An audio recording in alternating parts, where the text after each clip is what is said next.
जय श्री राम। हनुमान जी को जाम्बोन जी ने कहा कि देखो भैया, आपको बस वहाँ से पता लगा के आना है सीता माता वहाँ है कि नहीं है, और उससे ज़्यादा कुछ करिएगा नहीं, बता ही रहे हैं आपको। फिर भगवान राम पूरी बानरी सेना के साथ जाएंगे और राक्षसन के समूल नाश करके वापस आएंगे। इस तरह सब शिक्षा देने के बाद हनुमान जी बोले ठीक है, जैसी आपकी आज्ञा वैसे ही करूँगा। इसके उपरांत हनुमान जी एक पर्वत पर चढ़ गए। समुद्र के किनारे एक पर्वत है, उस पर चढ़ गए और चढ़ के छलांग मारी और हवा के वेग से हनुमान जी उड़ने लगे। और देवताओं को संदेह हुआ कि भैया पता करें कि हनुमान जी तो बहुत बड़े काम के लिए जा रहे हैं और ऐसे प्रदेश में जा रहे हैं जहां आसुरी प्रवृत्तियों का बोलबाला है। भाई सब असुर ही असुर दिखेंगे चारों तरफ। रात को सोना दिन को जगना, दिन को जगना रात को सोना, तामसी प्रवृत्ति, तामसी भोजन करना। तो देवताओं ने क्या किया, उन्होंने सुरसा नाम की राक्षसी, जो राक्षसों की माँ कही जाती है, उसको भेजा कि जाके हनुमान जी का परीक्षण करो कि भैया ये जा रहे हैं सकुशल, वहाँ से वापस आएंगे कि नहीं। बल तो इनके अंदर बहुत है, बुद्धि भी है कि नहीं। सुरसा ने हनुमान जी को रोक लिया बीच रास्ते में ही, बोली कि अरे महाराज कहाँ उड़े जा रहे हो, आज हमारे बहुत तेज भूख लगी है। ये तो देवताओं ने बहुत कृपा की, आज मुझे भोजन दिया है। तो हनुमान जी बोले कि भैया ही का आफत आ गया हो, ससुरा एक तो इतना बड़ा काम करने जा रहे हैं, बीच में एक से एक आफत आ रही है। तो हनुमान जी बोले देखो माता, आप तो अच्छा किया आपने कि सामने से आके बोला, कहीं दुष्ट प्रकृति के कायरों के जैसे पीछे से तो वार नहीं किया आपने तो सामने से आके बोला है कि खाना है। तो देखिए मैं जा रहा हूँ भगवान श्री रामचंद्र जी का कार्य करने, वहाँ से जैसे ही वापस आऊँगा आप मुझे खा लेना, बस उनका संदेश मुझे श्री रामचंद्र जी तक पहुँचाना है, उसके बाद आप मुझे खा लेना। वो बोली नहीं भैया, अब एक बार सामने आया भोजन हम कैसे छोड़ सकते हैं, हम नहीं जाने देंगे तुम। वो बोली हनुमान जी बहुत अनुनय विनय किए लेकिन वो जाने नहीं दे रही है। तो हनुमान जी सोचे चलो दाएं बाएं से निकल जाता हूँ। तो हनुमान जो सुरसा बोली कि अच्छा होशियारी बबुआ। तो उसने क्या किया, जोजन भर का मुंह खोल लिया, एक जोजन का। तो हनुमान जी 2 जोजन को हो गए।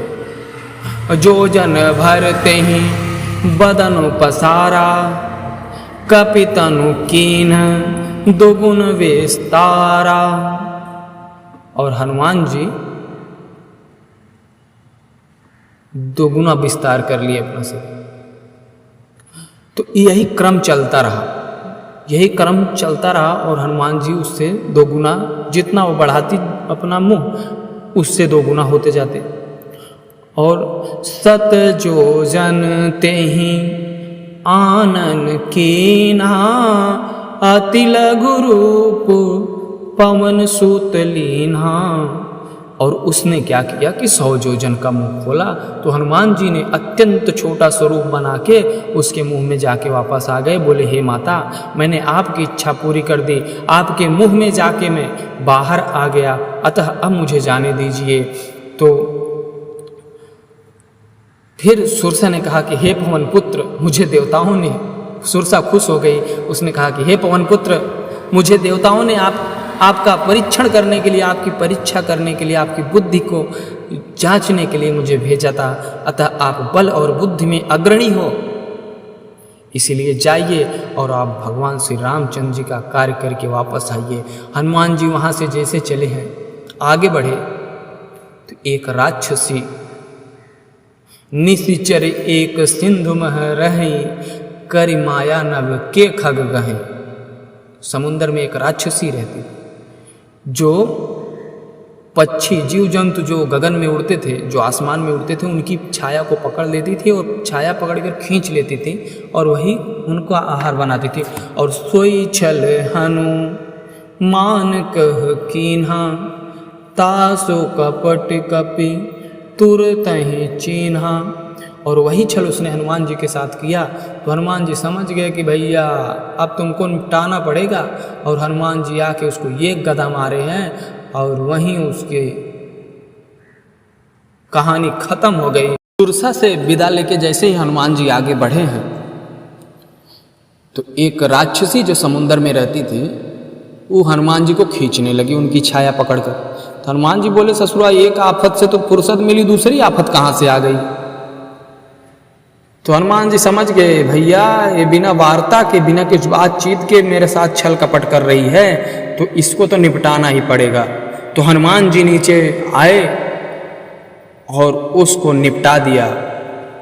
तो निशिचर एक सिंधु मह रहई, करि माया नभ के खग गहई, जीव जंतु जे गगन उड़ाई, जल बिलो कि तिनके पर छाई, गहई छाहसक सो न उड़ाई, यही विधि सदा गगन चर खाई, सोई छल हनु मान कह कीन्हा, तासु कपट कप तुरत ही चीन्हा।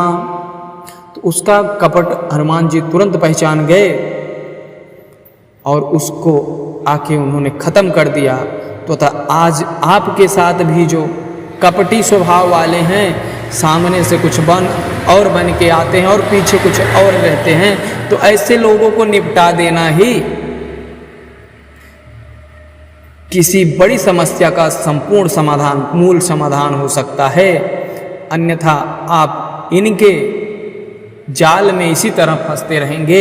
ये पीछे से वार करने वाले हैं, ये कपटी लोगों को निपटा देना ही। इस कथा से हमें यह सीख मिलती है कि कपटी लोगों से सावधान रहो, कपटी लोगों से सावधान रहो जो पीछे से कपट से आते हैं और भेष बदलकर, नाम बदलकर।